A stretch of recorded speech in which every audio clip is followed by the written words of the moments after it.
Babylon என்று எடுத்தால் அது அக்கிரமத்தின் குடியிருக்கும் ஸ்தலம்.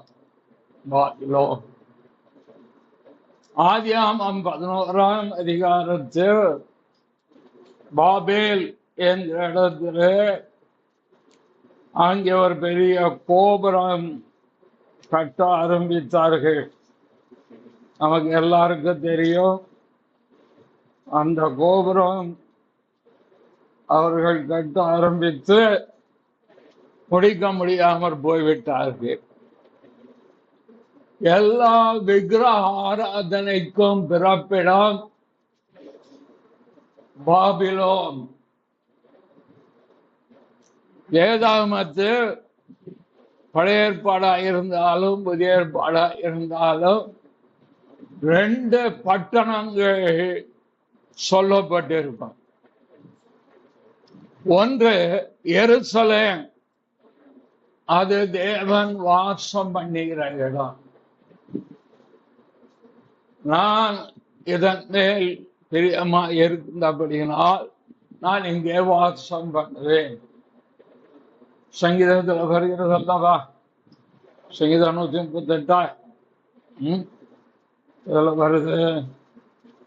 132 பக்கம் 754 13 14 வசனங்கள்.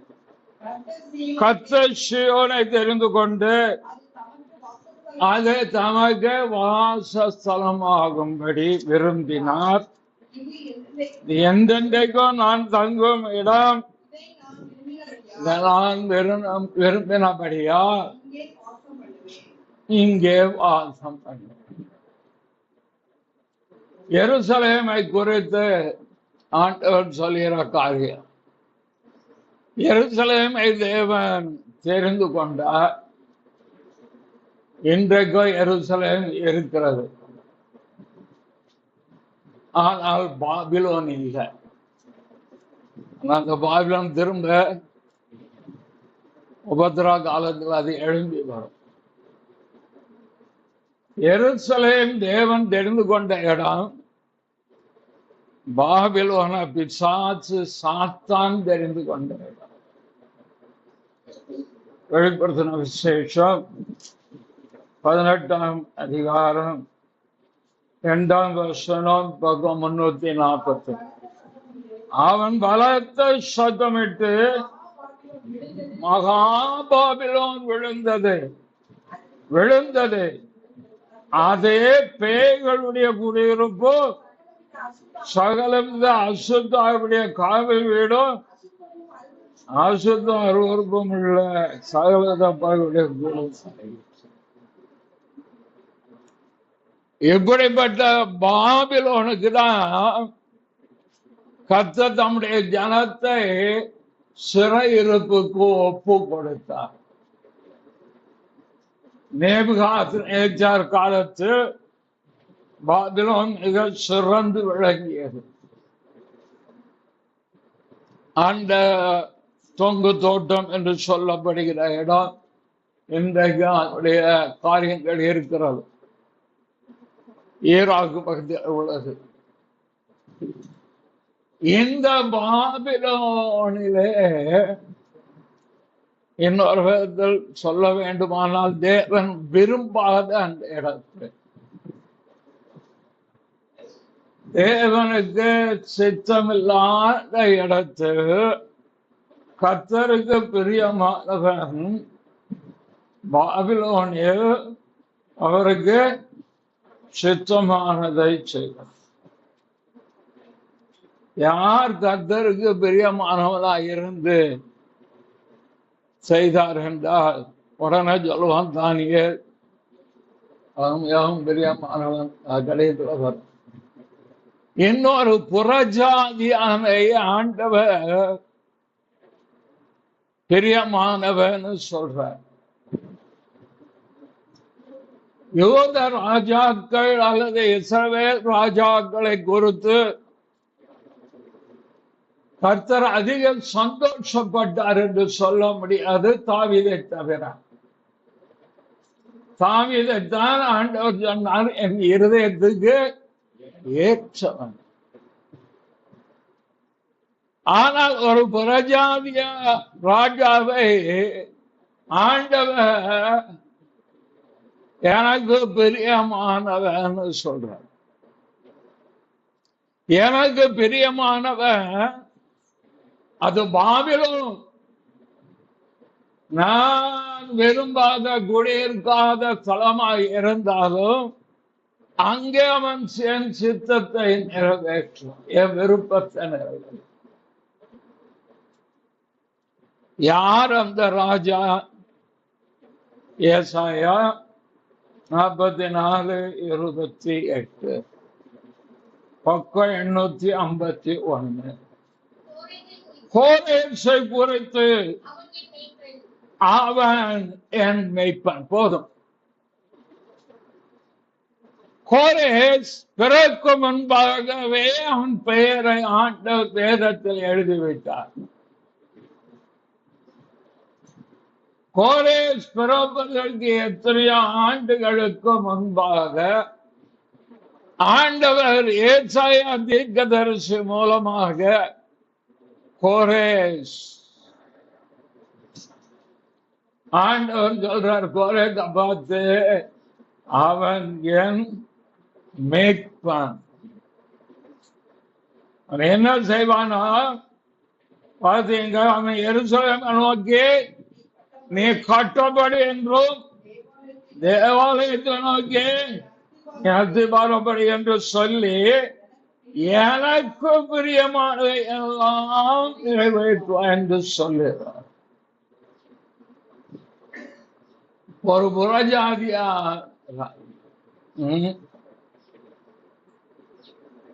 நீ என்னை அறியாதிருந்தும் சொல்லுவார். ஏசாயா 45:4 பின்பாகம் கடைசி. நீ என்னை அறியாதிருந்தும் உனக்கு நாமம் தரித்தேன், பெயர் சுட்டி வச்சிருக்கேன். கோரேசுடைய சரித்திரமே தானே. படிச்சு பார்த்து ஆச்சரியமா இருக்கு. கோரேஸ் அவன் தாத்தாவை கொல்வதற்கு ஏற்பாடு பண்ண பிரச்சுவர். இன்றைக்கும் கோரேஸ் பேரரசுடைய கல்லறை ஈரானில் இருக்கிறார், அழிக்கப்படும். மகா அலெக்சாண்டர் பெர்ஷியாவை வெற்றி கொண்ட பொழுது அவர் அந்த கல்லறைக்கு போய் மரியாதை செலுத்தினார். அதை அழிக்காதே இருக்கும். தேவன் ஒரு மனிதனை தெரிந்து கொள்வாரானால் அவன் மரித்த பின்பு அவன் கல்லறை கூட கத்தத்தோட விட மாட்டான். அதான் கர்த்தர். அவன் வாழ்நாளுக்கு பின்பு அவன் பெயரை நிலைக்க பண்ணுகிற கர்த்தர். ரேனியஸ் ஐயர் கல்றை போய் பார்க்க நெல்லை அப்போஸ்தலர் கிட்டத்தட்ட 310 சபைகள் ஸ்தாபித்தவர். பிஷப் சார்ஜன் ஸ்கூல் ஆரம்பித்தது அவர்தான். மேரி சார்ஜன் ஆரம்பித்தது அவர்தான். இன்றைக்கு அந்த கோபுரத்தில் இருக்கிறது கத்தீட்ரல். அதுக்கு அசிபாரம் போட்டு அதை கட்டினவர் அவர்தான். எத்தனையோ ஏழைகள் எளியவர்களுக்கென்று நிறைய சமூக சேவை செய்த மனுஷனை அப்பொழுது இருந்த CMS அவர்கள் இவருடைய போதனையை பிடிக்காம இவருக்கு கடையில் கல்வ தோட்டம் தர மாட்டேன்ட்டாங்க. அவரை ஊருக்கு வெளியே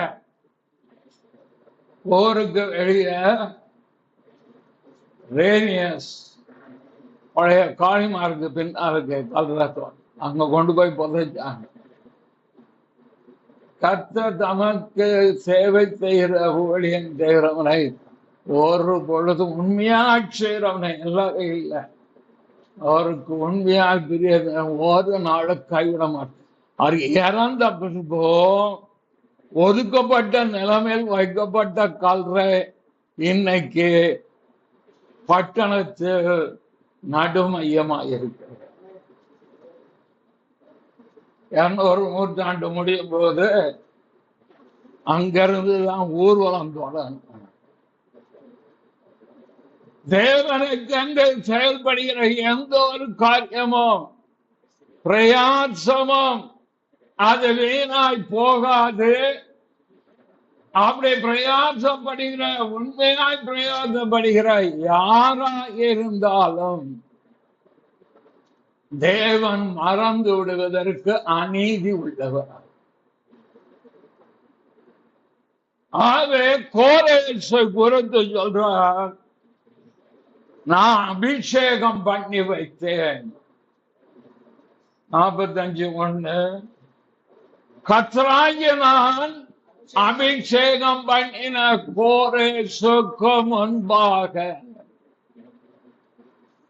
ஆண்டவர் நம்மளை அபிஷேகம் பண்ணி வைத்திருக்கிறார். கிறிஸ்துவுக்குள் நம்மை அபிஷேகம் பண்ணி முத்திரை போட்டவர் கர்த்தரே. இந்த கோரே மேதிய பெர்ஷிய ராஜ்யத்தின் ராஜா இவர் பாபிலோனை வீழ்த்தினார். இவர் வீழ்த்துவாருங்கிறத எரேமியா தீர்க்கதரிசி மூலம் ஆண்டவர் சொல்லிட்டார். எரேமியா 51:11 நடுப்பாகம் பக்கம் 947. கர்த்தர் மேதியருடைய ராஜாக்களினாலே எழுப்பினார். தம்முடைய ஜனத்தை தேவன் விடுதலையாக்க விரும்பினார். 70 வருஷம் முடிவிலே அவருடைய ஜனம் மறுபடியும் அவருடைய தேசத்திற்கு வர வேண்டும். ஆலயம் கட்டப்பட வேண்டும், வீடுகள் குடியிருப்புகள் கட்டப்பட வேண்டும், மதில் கட்டப்பட வேண்டும். இதற்கு ஒரு பேரரசன் வேண்டும். பாபிலோனிய அடிமைத்தனத்தில் இருக்கிற அந்த ஜனங்களை பாபிலோனிய அரசன் அடிமையாதான் வைத்திருப்பான். ஆளை விடுதலை ஆக்க மாட்டான். ஆகவே ஆண்டவர் முன்குறித்த கோரேசை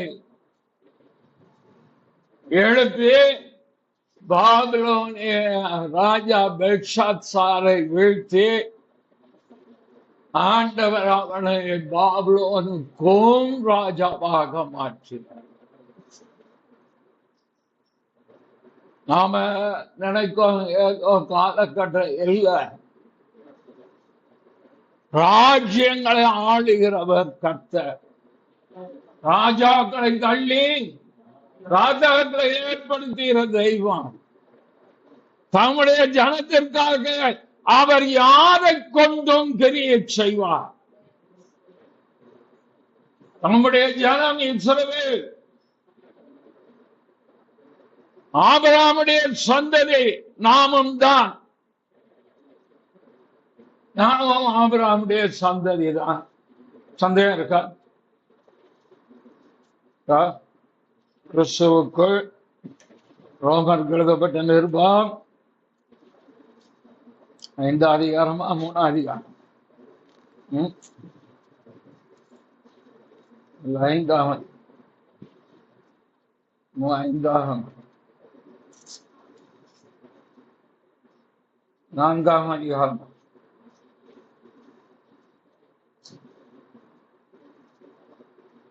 நான்காம் அதிகாரத்தில் 12, 13. விருத்த சேதனத்தை பெற்றவளாய் மாற்றுவதாக நம்முடைய தகப்பனாகிய ஆபிரகாம். யாரு? நம்முடைய தகப்பனாகிய ஆபிரகாம். ரோமர் கழுகிறார் புறஜாதிக்கு அடைந்த விசுவாசமாகிய அடைச்சோடு நடக்கிறவர்களாயிருக்கும் தகப்பனாயிருக்கும் படிக்கும் அந்த அடையாளத்தை பெற்றான். அப்ப யாரா இருக்க நாம? ஆபிரகாமுடைய சந்ததியார் நாம் கிறிஸ்துவுக்குள். ஆகவே ஆண்டவர் இந்த இஸ்ரவேல் ஜனத்தை மறுபடியும் மீட்பதற்கு மேதிய பேச ராஜ்யத்தை தோற்றுவித்தார், எழுப்பினார்.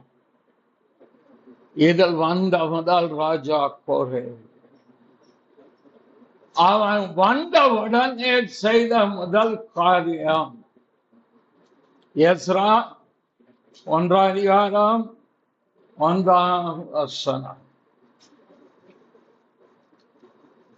எஸ்ரா 1:589 எரேமியாவின் வாயினாலே கர்த்தர் சொன்ன வார்த்தை நிறைவேறும்படி பெர்சியாவின் ராஜாவாகிய கோரேசுடைய 1ஆம் வருஷத்திலே கர்த்தர் பெர்சியாவின் ராஜாவாகிய கோரேசின் ஆவியை ஏவினதினாலே அவன் பலோத்தின் தேவனாகிய கர்த்தர் பூமியின் ராஜ்யங்கள் எல்லாம் எனக்கு தந்தருளி யூதாவில் உள்ள எருசலேமிலே தமக்கு ஆலயத்தை கட்டும்படி எனக்கு கட்டளையிட்டு இருக்கிறார். அவருடைய ஜனங்கள் எல்லாரிலும் எவன் உங்களுக்குள் இருக்கிறானோ அவனுடைய தேவன் இருப்பாராக. அவன் யூதாவில் உள்ள எருசலேமுக்கு போதும். இதுதான் முக்கியம். விடுவித்தார். அடிமைத்தனத்தில் இருக்கிற இஸ்ரவேல் ஜனத்திற்கு விடுதலையை கோரினார். நாம் விடுதலை பெற்றவர்களாய் வாழ வேண்டும் என்றுதான் தேவனுடைய சித்தம். தேவன் நம்மை சுயாதீனம் உள்ளவர்களாக சிருஷ்டித்திருக்கிறார். நமக்கு ஒரு சுயாதீனம் உண்டு. ஆதாமை ஏவாளை தேவன் சிருஷ்டிக்கும் போது ஒரு ரோபோட்டிக் மேல இருந்து கண்ட்ரோல் பண்ணுவேன், நீ அதுபடி நடக்கணும்னு அவர் சிருஷ்டிக்கல. சுயமாய் சிந்தித்து சுயமாய் செயல்படுகிற ஞானம் உள்ள மனிதர்களாக தேவன் சிருஷ்டித்தார். ஆகவேதான் தேவன் அவருடைய சுயாதீனத்திலே அவர் ஈடுபடவில்லை. ஒரே ஒரு கற்பனையை சொன்னார், இதை நீ சாப்பிட வேண்டாம். நமக்கு சுயாதீனம் உண்டு. நாம் எதற்கும் அடிமைப்பட்டவர்கள் அல்ல. நாம் கிறிஸ்துவுக்குள் சுயாதீன நிலையிலே இருக்கிறோம். கலாத்தியர்ல எழுதுறாருல்ல, கிறிஸ்துவுக்குள் உண்டான உங்க சுயாதீன நிலையை அறிந்து அவர்கள் என்ன பக்க வழியாய் நுழைந்த அதுதானே இருக்கு. கலாத்தியர் 2:4 கிறிஸ்து இயேசுவுக்குள் நமக்கு உண்டான சுயாதீனத்தை உளவு பார்த்து நம்மை நியாய பிரமாணத்துக்கு அடிமையாக்கும் பொருட்டாக பக்க வழியாய் நுழைந்த கள்ளச்சோர் நிமித்தம் அப்படி ஆயிடுச்சு. கிறிஸ்துவுக்குள் நமக்கு சுயாதீனம் உண்டு. அந்த சுயாதீனத்தில் தேவன் இடைபட மாட்டார். ஆங்கிலத்தில் சொல்லணும்னா ஆண்டவரை ஜென்டில்மேன் சொல்லலாம். தமிழ்ல அவருடைய அர்த்தம் பண்பாளர், பண்புள்ள ஒரு தெய்வம், பண்புள்ள ஒரு தெய்வம். நம்ம சுயாதீனத்துக்கு குறுக்க வரவே மாட்டோம். உனக்கு நன்மை இன்னதென்று நான் சொல்லிட்டேன், தீமை இன்னதென்றும் உனக்கு காமிச்சிருக்க. உனக்கு எது விருப்பமோ நீ அதை செய். ஒருவன் என்னை பின்பற்றி வர விரும்பினால் அவன் தன்னைத்தானே வெறுத்து தன் சிலுவை எடுத்துக்கொண்டு என்னை அனுதினம் 365 நாளும் வர விரும்பினார். எவ்வளவு அழகா பண்பாக கர்த்தர் சொல்ற. நம்முடைய விருப்பத்துக்கு மாறாக தேவன் அதிலே இடைபடவில்லை, இடைபட மாட்டார். அவரை புரிந்து கொள்ள. அப்படியானால் இந்த சுயாதீனம் உள்ள என் வாழ்க்கையை நான் கிறிஸ்துவுக்கென்று எப்படி அமைத்துக் கொள்வது? அதற்கும் ஆண்டவர் வழி சொல்லி கொடுக்கிறார். 1 பேதுரு 2 பேர் எடுக்கிறேன். 1 பேதுரு. கிறிஸ்தவ வாழ்க்கை என்பது ஆசீர்வாதமான ஒரு வாழ்க்கை. வாழ்க்கை தேவன் அவர் என்ன செய்கிறார்? நம்மை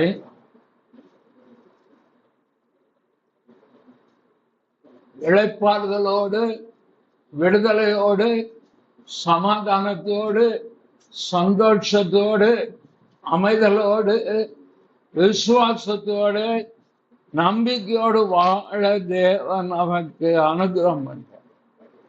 1 பேதுரு 2:16 சுயாதீனமுள்ளவளாய் இருந்தும் உங்கள் சுயாதீனத்தை துர்க்குணத்திற்கு மூடலாக கொண்டிராமல் தேவனுக்கு அடிமைகளாயிருங்கள். தேவனுக்கு அடிமைகளாக, துர்க்குணத்திற்கு மூடலாக கொள்ளாக. அது என்ன துர்குணம்? சங்கீதக்காரன் என் தாய் என் பாவத்தில் நான் துர்குணத்தில், நம்மள நல்ல குணம் உள்ளவன் சொன்னா ஆண்டவர் நம்மளை ரட்சித்திருக்க. நல்ல குணமுடையவர்கள் ராஜரத்னம் கோபப்படாத சாந்தமான. ராஜரத்னம் ரொம்ப கீழ்ப்படுதல் உள்ளது. ராஜரத்னம் முரட்டாட்டமே கிடையாது. ராஜரத்னம் மறுமறுப்பே கிடையாது. ஆடெல்லாம் சொல்லி ஆண்டவர் நம்மளை ரட்சித்திருக்கா, என்ன ரட்சித்தார் இல்ல. துர்க்குணத்துக்கு என்னை விலக்கி காத்து கொண்டேன். சங்கீதக்காரன் சொல்ற. ஆண்டவர் சுயாதீனத்தை நாம் எப்படி கையாள வேண்டும் என்று சொல்லிக் கொடுத்தார். யெரொபெயாமுக்கு ஆண்டவர் சொல்லும் போது நீ உன் இஷ்டப்படி ஆண்டு கொள்னு சொல்றார். சொல்லிட்டே அவர் கீழே சொல்லும்போது சொல்றார், இஷ்டப்படி ஆண்டு கொள், ஆனாலும் என் கற்பனைகளுக்கு தாவீதை போல நீ என்ன செய், செவி கொடுத்து நீ என்ன செய்யணும், இருக்கணும்னு ஆண்டவர் என்ன செய்தார். 1 ராஜாக்கள் 11:37 பக்கம் 443. நீ உன் மன விருப்பத்தின்படி ஆண்டு கொண்டு இஸ்ரவேல் ராஜாவாய் இருப்பதற்காக நான் உன்னை தெரிந்து கொண்டேன். என்ன சொல்ற? உன் மன விருப்பத்தின்படி நீ ஆண்டுகொள். உன் மன விருப்பத்தின்படி உன் குடும்பத்தை நீ ஆண்டுகொள். ஆனால் 38 நான் உனக்கு கட்டளையிட்டது எல்லாம் நீ கேட்டு கை கொண்டு நீ என் வழிகளில் நடந்து என் தாதனாகிய தாவீது செய்தது போல என் கட்டளை என் கல்வை கை கொள்ளும்படிக்கு என் பார்வைக்கு செம்மையானதை செய்வது உண்டானா நான் உன்னோடு இருந்து உனக்கு சுயாதீனம் தார கிறிஸ்தவ வாழ்க்கைய, விசுவாச வாழ்க்கைய, தேவ பக்தியின் வாழ்க்கைய உன்னை நான் பாவத்தில் இருந்து விடுதலை ஆக்கியிருக்கிறேன், சாபத்தில் இருந்து விடுதலை ஆக்கியிருக்கிறேன், உனக்காக என் ஜீவனை கொடுத்திருக்கிறேன், அதுக்காக இந்த உலகத்துக்கு வந்தேன். ஆனால் என்ன நினைவு வரும்படி கைக்கொள் என்ற நியமனத்தை நான் வைத்து போயிருக்கிறேன். நீ என்னை பின்பற்றுகிற வாழ்க்கைய உனக்கு சுதந்திரம் உண்டு. உன் விருப்பத்தின்படி நீ செய்யலாம். ஆனால் அதை என் பிரமாணத்துக்கு உட்பட்டு செய்வாயானால் சபைக்கு ஆண்டவர் பாராட்டி எழுதும் போது ஒன்று எழுதுவார். வெளிப்படுத்தின விசேஷம் 3ஆம் அதிகாரம் நடுப்பாக பக்கங்கள் 3:8 நீ என் நாமத்தை மறுதலியாமல் என் வசனத்தை கை கொண்டபடியினாலே. அழகா சொல்றார் பாருங்க. எதை தேவன் முக்கியப்படுத்துகிறாரோ அதை நாமும் முக்கியப்படுத்தினால் தேவன் அதை பிரியப்படும். கோரேஸ் எருசலேமை பார்த்து கட்டப்படும் தேவாலயத்துக்கு அஸ்திபாரம் போடு. தேவன் அதை முக்கியப்படுத்தினார், இருதயத்தில் அதை வைத்தார். ராஜாவுடைய இருதயம். எஸ்ரா வாசி பாருங்க தெரியும். தேவனால் எல்லாம் கூடும். எவரை கொண்டும் கர்த்தர் தம்முடைய ஜனத்தை ஆசீர்வதிக்க முடியும். நாட்சியராய் இருந்தா கூட தேவன் நம்ம இருதயத்தில் பேச்சு நமக்கு சகாயத்தை செய்ய வைக்க முடியும்.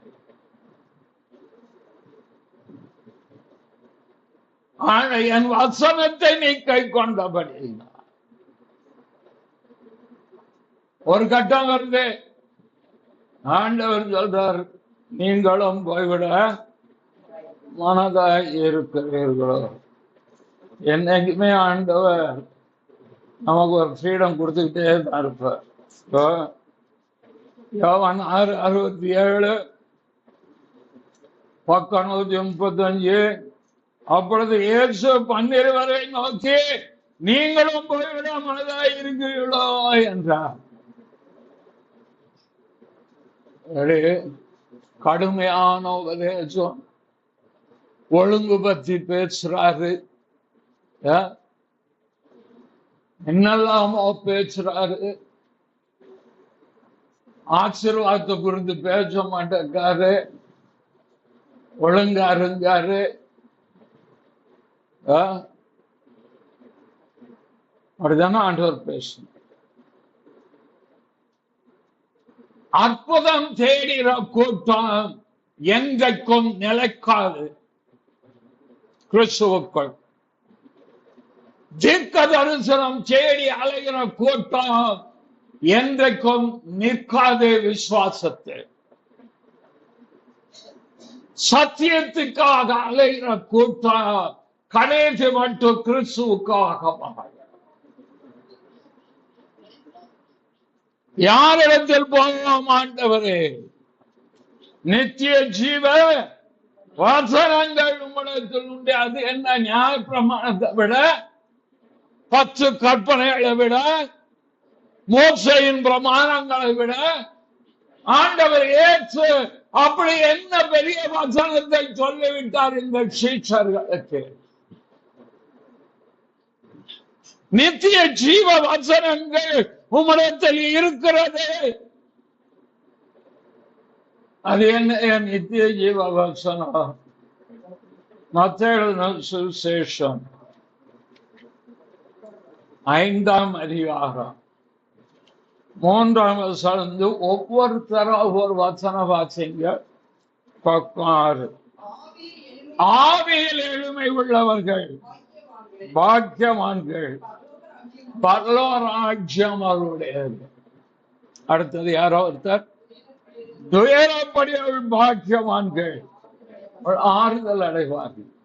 5, சாந்த குணம் உள்ளவர்கள் பாக்கியவான்கள், பூமியை சுதந்திரித்துக் கொள்வார்கள்.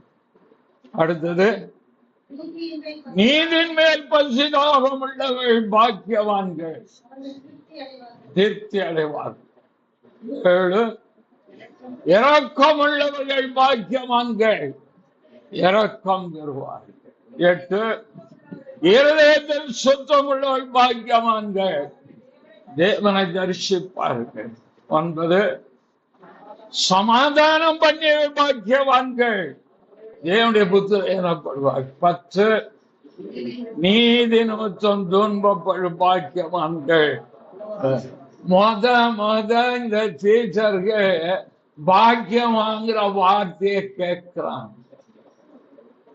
ஏன்னா அதுவரைக்கும் பரிசேயர்களும் சதுசேயர்களும் நியாய சாஸ்திரிகளும் மோசையின் பிரமாணத்தை பிடிச்சவங்க பூரா நாங்க தான் தெய்வத்துக்கு நெருங்கினாள். ஊழியக்காரர்களுக்கு சொல்றோம் பார்க்க, நாங்க தான். ஏன் ஆண்டவர் ஏலிய விட்டுட்டு சாவேங்க போய் நின்று பேச? ஏலி எங்கேயா இருந்தாரு? ஆச்சரிப்பு கூடாரத்துல. ஆச்சரிப்பு கூடாரத்துக்கு ஆச்சாரியனை விட்டுட்டு பணிவிடை செய்யற ஒரு சின்ன பையன் போய் சாமி அவனுக்கு சத்தமும் புரியும். தேவன் தான் கூப்பிடுறான், ஏகிட்ட ஓடுறார். 2ஆவது தடவை கூப்பிடுறார், 3ஆவது தடவை ஏழைக்கு. என்ன இருந்தாலும் இந்த பழைய திரும்ப ஏதாவது இருக்கும்ல, கர்த்தர் பிள்ளை ஆண்டாரை கூப்பிடுகிறார். ஊழியத்துல சில சமயம் கர்த்தர் விசுவாசிட்ட போய் பேசிட்டு இருக்கார். உங்ககிட்ட வந்து பேசுவாரு, அதுதான் பேசுவாரு. உங்களுக்கு புரியாதனால நீங்க விட்டுருப்பீங்க. 1980 என்கிட்ட பேசணும், இன்னைக்கு பேசணும். இவர்கள் எல்லாம் மற்ற மனுஷரை போல நாங்கள் அல்ல என்று சொல்லுகிற பரிசேயனுடைய ஆவி. தங்களை மற்ற மனுஷரோடு ஒப்பிட்டு பார்க்கிற ஆவி. இவர்கள் தங்களை தேவனோடு தேவ வசனத்தோடு ஒப்பிட்டு பார்க்க மாட்டார்கள். பெருமைக்காரர்கள், மனமேற்றுமை உடையவர்கள். ஏப்ராமின் பெருமை நிமித்தம் அவனை அடித்தேன். பெருமை உள்ளவனுக்கு கர்த்தர் எதிர்த்து நிற்பார். முதலில் ஏற்பட்ட பாவமே பெருமை. லூசிபர்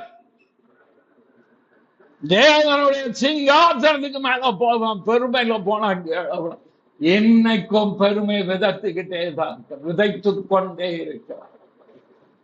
ஆனால்தான் ஆண்டவர் சொன்னா, நான் சாந்தமும் மனத்தாழ்மை உள்ளவராய் இருக்கிறேன். இந்த பந்தி எதையா காமிக்க, ஆண்டவர் மனத்தாழ்மையும் சாந்தமும் உள்ள. செலவின் மரண பரியந்த கீழ்ப்படிந்தவராகி தம்மை தாமே அவர் தாழ்த்தினார். தாழ்மை உள்ளவர்களுக்கு பெருமை அளிக்கிறார். ஜாக்குன ரொம்ப அழகா சொல்லுவார். மலையில் இருக்கிறோம் நதி பள்ளத்தை நோக்கி ஓடுவது போல ஒரு மனுஷன் தாழ்மை உள்ளவனாக இருப்பான். தேவ கிருபை தானா அவனை நோக்கி வந்துகிட்டே இருக்கும். நோவாவுக்கோ கர்த்தருடைய கண்களில் இப்ப இங்க கேட்கிறாங்க, நீ பாக்கியவான் என்று சொல்லுகிறார். இதுவரைக்கும் அவ்வளவு நீ பாக்கியன்னு சொல்ல, ஆண்டவர் நீ பாக்கியவான், நீ ஆசீர்வதிக்கப்பட்டவர், ஆவியில் எளிமை உள்ளவர்கள் பாக்கியவான்கள், ஈகோ இல்லாத ஆள். அதுக்கு அர்த்தம் ஈகோவே இல்லாம வாழ்கிற வாழ்க்கை கிறிஸ்தவத்துல இருக்கு. நான் அல்ல, கிறிஸ்துவே எனக்குள், நான் தான் செஞ்சேன், நான் தான் பண்ணேன். ஆனா ஆவியில் எழுமை அப்படியே ஒரு 8 காரியம் வித்துக்கள். இதை கை கொண்டு பார்க்கணும். வாழ்க்கையை நடைமுறைப்படுத்தி பார்க்கணும். இரக்கம் உள்ளவர்கள் பாக்கியவான்கள், இரக்கம் பெறுவார். இறக்கம் இருக்கா? மன்னிக்கிற சுவாபம் இருக்கா? அவர் நம்மை மன்னித்ததுனால இன்னைக்கு கர்த்தருடைய பந்திக்கு வந்திருக்கிறோம். கிறிஸ்து உங்களுக்கு மன்னித்தது போல ஒருவர் குற்றத்தை ஒருவர் மன்னியுங்கள். எங்க இருக்கு? எபேசியர்ல இருக்கா? எபேசியருக்கு எழுதப்பட்ட நிருபம் 4ஆம் அதிகாரம் 32ஆம் வசனம், பக்கம் 267. ஒருவருக்கு ஒருவர் தயவாயும் மன உருக்கமாயிருந்து கிறிஸ்துவுக்குள் தேவன் உங்களுக்கு மன்னித்தது போல நீங்களும் ஒருவருக்கு ஒருவர் மன்னிங்க. மன்னிக்கிற சுவாபம் வேணுங்க. சிலுவையில் ஆண்டவர் சொன்ன முதல் வார்த்தை, பிதாவே இவர்களுக்கு மன்னியும் தாங்கள் செய்கிறது. ஜெபிக்க போறீங்களா? எல்லாரும் ஜெபிக்கிறார்கள் தானே.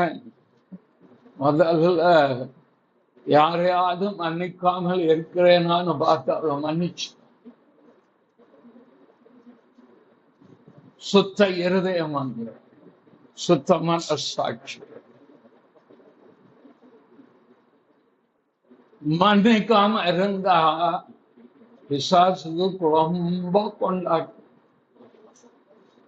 அப்படியே மன கடினத்துக்குள்ள கொண்டு போவான். வெறுப்பு, கசப்பு, அது என்னைக்காவது ஒன்னா வெடிச்சிடும்.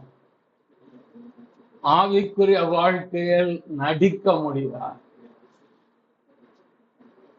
தெய்வத்தோடு சம்பந்தப்பட்ட ஒன்று. தெய்வீகத்தை அலட்சியம் பண்ணக்கூடாது. தெய்வீகத்தை உதாசீனப்படுத்தக்கூடாது. ஒழுங்காயிருன்னு சொன்னா கோவம் வந்துருது, சபையை விட்டு போறான். வேதம் முழுவதும் வாச்சு பாருங்க, ஒழுங்க பத்தி சொல்லிக்கிட்டே இருக்கும். ஒழுங்கற்ற பூமியை ஒழுங்குபடுத்த மட்டும். ஆனா அதை சொல்ற வார விட்டு மனசல் போகணும். எல்லாரும் போனால் நான் போக மாட்டேன். அந்த தீர்மானம் இருக்கும். ஆண்டவரை யார் வேணாலும் உண்மை விட்டு போகட்டும், நான் உண்மை விட்டு போக மாட்டேன். அதான் கேட்கார், நீங்களும் போய்விடாம. எவ்வளவு நல்ல ஆண்டவர் பார், எவ்வளவு அவர் உயர்ந்த குணமுடையவர் பார்.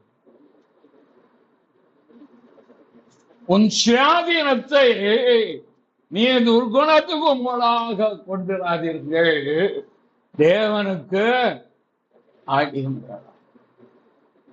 தேவனுக்கு எப்படி அடிமையா இருக்குது? அவர் அடிமைப்படுத்தணும்னா ஈஸியா அடிமைப்படுத்துவார் சார். ஆனா அவர் இப்படி செய்ய மாட்டார். அது தெரியுமா உங்களுக்கு? அது என்னைக்குமே நாம என்ன செய்யணும்? அவருக்கு மனப்பூர்வமாக அவருக்கு நம்மை ஒப்பு கொடுக்கணும் தான் அவர் என்ன செய்வார்? எதிர்பார்ப்பார். அநீதியின் ஆயுதங்களாய் ஒப்பு கொடுத்ததை நீதியின் ஆயுதங்களாக நீங்க என்ன செய்யணுமா? உங்களுடைய அவயங்களை ஒப்புக்கொள்ளும். ரோமர் 6 அதுல 19ஆம் வசனம், பக்கம் 210, உங்கள் மாம்ச பலவீனத்தை நிமித்தம் மனுஷர் பேசுகிற பேசுகிற அக்கிரமத்தை நடப்பிக்கும்படி முன்னே நீங்கள் உங்கள் அவயங்களை அசுத்தத்துக்கு அக்கிரமத்துக்கும் அடிமை ஒப்பு கொடுத்தது போல அது பரிசுத்தமானதை நடப்பிக்கும்படி அவயங்களை நீதிக்கு அடிமைகளாக. என்ன அவயம்? நாவுதான் இருக்கிறதுலே பொல்லாதது நாவு. அது ஒரு நெருப்புனை கோபமும் எலும்பு கிடையாது. வரம்பில்லாம பேசுற நாவு. இதை குறித்து சொல்லும் போது யாக்கோபு ரொம்ப அழகாக எழுதி சொல்லுகிறார். யாக்கோபுக்கு எழுதப்பட்ட நிருபத்தில் அதற்கு 3ஆம் அதிகாரத்தில் அவர் சொல்லும்போது 10ஆம் வசனம் 3:10, துதித்தலும் சபித்தலும் ஒரே வாழ்ந்து புறப்படுகிறது. ஏன் சொல்லவே இப்படி இருக்கமாகாது. ஒரே ஊற்றுக்கணிந்து எத்தும் கசமா தண்ணீர் சுரக்குமோ அப்படின்னு சொல்லிட்டு அவர் இன்னொன்னு சொல்றாரு. அதாவது உங்கள் நாவை அடக்காமல் பக்தி உள்ளவன் என்று நினைத்தால் 1:26 பார்த்தீங்க, உங்களில் ஒருவன் தன் நாவை அடக்காமல் தன் இருதயத்தை வஞ்சித்து தன்னை தேவ பக்தி உள்ளவன் என்று எண்ணினால் தேவ பக்தி வீணாய். தேவ பக்தியா இருக்கும், அந்த பக்தி வீணா போயிடும். உதாரணத்துக்கு சொல்லணும்னா, நல்ல பால் அழகா ஒரு பாத்திரத்துல வச்சு அதுல ஒரு ஓட்டையை போட்டோம். ஒரு ஓட்டை சின்ன கீரல் இருந்தா பால் என்ன செய்யும்? அப்படியே வளைந்து வீணா. முழுசா இருந்த கலையத்துல இருந்தா பால் கடையில பாதி ஆயிட்ட. இதே போல தேவ பக்தியா இருக்க என்று சொல்லியோ ஒருவன் தன் நாவை அடக்காமல் இருப்பானாங்க. நாவு பொல்லாங்க. தேவ பக்தியே வீணாயிட்டு. அப்படியே நம்முடைய சுயாதீனத்தை தேவனுக்கு அடிமையாக ஆண்டவரே என் ஐம்புலன்களையும் மெய்வாய் கண் மூக்கு செவி எல்லாத்தையும், இதான் ரோமர் 12 ஆராதனை குறித்து சொல்லும் போது பவுலோஸ் மூலமாக மிக தெளிவாக சொல்ல 12:1, அப்படி இருக்க சோதரே நீங்கள் உங்கள் சரீரங்களை பரிசுத்தமும் தேவனுக்கு பிரியுமான ஜீவ பலியாக ஒப்பு கொடுக்க வேண்டும் என்று தேவனுடைய இரக்கங்களை முன்னிட்டு வேண்டிக் கொள்கிறேன். இதுவே நீங்கள் செய்யத்தக்க புத்தியுள்ளார். ஆராதிக்கிறோம். ஆராதிப்பேன், நான் ஆராதிப்பேன், ஆண்டவரே சுவை ஆராதிப்பேன். தனிப்பட்ட விதத்திலும் நீங்கள் ஆராதிக்கலாம். குடும்பமாய் சேர்ந்தும் நீங்கள் ஆராதிக்கலாம். உபவாசம் பண்ணியும் ஆராதிக்கலாம். சபையாகவும் ஆராதிக்கலாம். ஆனால் அந்த ஆராதனை புத்தி உள்ள ஆராதனை. என்ன ஆராதனை இருக்கணும்? புத்தி உள்ள ஆராதனை. இதற்கு உங்கள் சரீரங்களை பரிசுத்தமோ தேவனுக்கு பிரியமான ஜீவ பலி. வார்த்தை என்ன? ஒரு வார்த்தை சொன்னா 10 வார்த்தை சொல்லுங்க.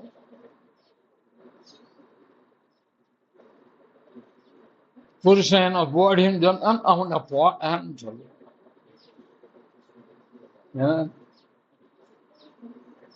ஏன்னா ஒரு அம்மா கேட்டேன், என்ன ரொம்ப அடிக்க வைக்காது. சரி, நீ திருப்பி அடிக்கிறாங்க. அது எவ்வளவு நேரம் போட்ட திருப்பி நல்லா சாத்தி விட்டேன். ரெண்டு அதுல ஒண்ணு விசுவாசி, ஒண்ணு அவிசுவாசி. அடிக்கிற புருஷன் அவிசுவாசி, திருப்பி அடிக்கிற மனைவி விசுவாசி. அவங்களுக்கு உபதேசம் சொன்ன, இப்படி வாழணுமா, நீ சகித்து கொள்ளணும், நீ பொறுமையா இருக்கணும், தேவன் கிரியை செய்வார். ரட்சிப்பு கர்த்தர். மைதல பதில் பேசாத. ஒரு வார டைம் தேவன் கிரியை. இதே போல ஒரு அம்மா இருந்தது. அம்மாவுக்கு சொன்ன 3 months டைம் கர்த்தர் கிரியை. இன்னொரு அம்மா இருந்தது, ஊழியக்காரி. அவர்கிட்ட சொன்ன 6 மாச டைம் கொடு, உன் புருஷனை உன் கால் அடியில கர்த்தர் விரோதிப்பார். நடக்குது. ஏன்னா அவர் ஊழியர்காரல்ல, கொம்பு உள்ள முழங்கிக்கும். இந்த அம்மாவும் மதிக்கிறது கிடையாது. இந்த அம்மாவும் ஊழியர்காரி. யாரோ சொல்லி அண்ட வந்தாங்க, சொல்லி கொடுத்தான், வசனம் தான் சொல்லி கொடுத்தான். இப்படி இப்படி வசனத்தின்படி உன் வாழ்க்கை அமைத்துக்கோ, கர்த்தர் அப்படியே உன் காலோட உன் புருஷனை கொண்டு வருவார். அது நீக்கி விடுவார். ஊழியக்காரர்களுக்கு, ஊழியர்களுக்கு எந்த எஜமான சேவிக்கோன்னு தெரிந்திருந்தா வசனத்துக்கு உட்பட்டு அன்பு செலுத்தி குடும்பத்தை ஒழுங்கா நடத்தும். 6 மாசம் டைம் தரம் போக மாட்டேன். 6 மாதம் கட்டி நான் ஒண்ணு சொல்லிவிட்டேன், புருஷனுடைய சரீரத்தை கத்த தொடுவார். Are you ready? எனக்கு தெரியும் உங்க ஆண்டவரை பத்தி. ஆபிரகாம் தேவ ரகசியத்தை சொல்லி கொடுத்துருவார். இப்படி சொல், நான் சரி ரெடி, பரவாயில்ல, அவர் நான் சொல்றதை கேட்ட போன போ. 6 மாசம். அவர் எவ்வளவு பெரிய ஊழியக்கா பிசாசு வரட்டு. அதுதான் பிசாசு அவரை வரட்டு. வாய்த்த புடிச்சிட்டார், தீராத வைத்தவை. வீட்டுல முடங்கி அம்மா சொன்னது இன்னைக்கு இருக்க. கர்த்தர் யார் தெரியுமா? சாராள் சொல்லுகிறபடி செய்யணும் சொல்றாங்க. தாய்க்குளம் பக்கம் ஆண்டவர் நிற்க. இந்த அம்மா மாதிரிதான் சாப்பிட்டாங்க. ஆனா இந்த அம்மா பக்கமே கர்த்தர். ஆபிரகாமின் தேவன் குடும்பத்தை ஆசீர்வதிக்க விரும்புகிறார். குடும்பத்தை ரட்சிக்க கர்த்தர் விரும்புகிறார். குடும்பத்திலே சமாதானம் கொடுக்க விரும்புகிறார்.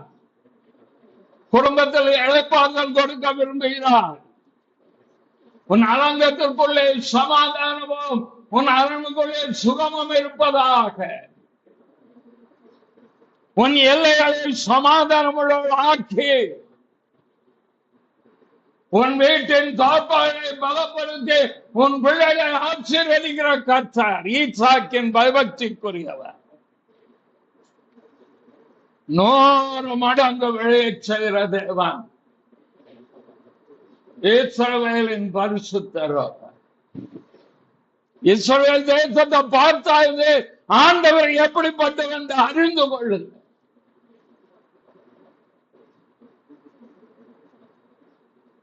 ஆராதிக்கிறவர் சர்வ வல்லமுள்ள பிரஜாதியார் ஆகிய நமக்கு கிடைத்த பாக்கியம் என்ன தெரியுமா? கிறிஸ்து இயேசுவின் மூலமாய் உண்டான ரட்சிப்பு தான்.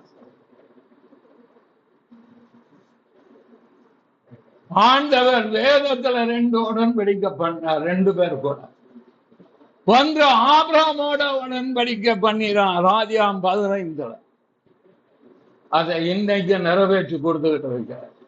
2வது தாவீதோடு உடன்படிக்கை பண்ணினான் 1 நாளாகமம் 17.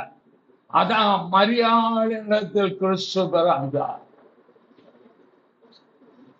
3வது நம்மோடு உடன்படிக்கை பண்ணி இருக்கிறார். விலையேறப்பட்ட இரத்தத்தாலே உடன்படிக்கை. அதுதான் இங்க பார்த்து வந்து எதை காண்பீர்கள் என்றால் நான் உங்களோட ஒரு உடன்படிக்கை பண்ணி இருக்கிறேன். நீ என்னுடையவன்,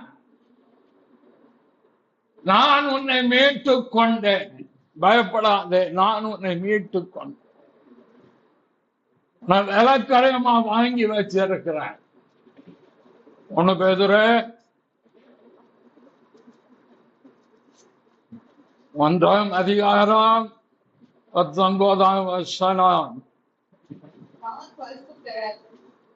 1 பேதுரு 1ஆம் அதிகாரம் குற்றமில்லாத மாசற்ற ஆட்டுக்குட்டியாகிய கிறிஸ்துவின் விலையேறப்பட்ட இரத்தத்தினாலே மீட்கப்பட்டு அறிந்திருக்கிறீர்கள். நம்மளோட ஒரு உடன்படிக்கை செஞ்சு கிறிஸ்துவின் ரத்தம், இயேசுவின் ரத்தம் சகல பாவங்களை நீக்க நம்மை சுத்திகரிக்கும்.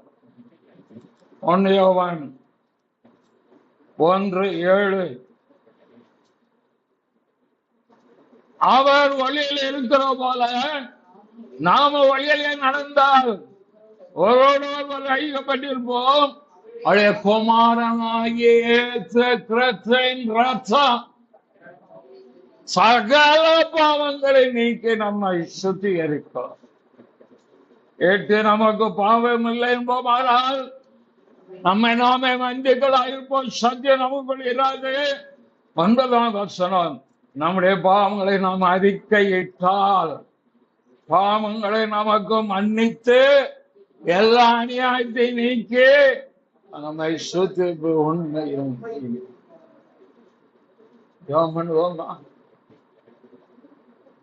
நினைப்போம். கண்களை மூடுவோம். இயேசுவின் ரத்தம்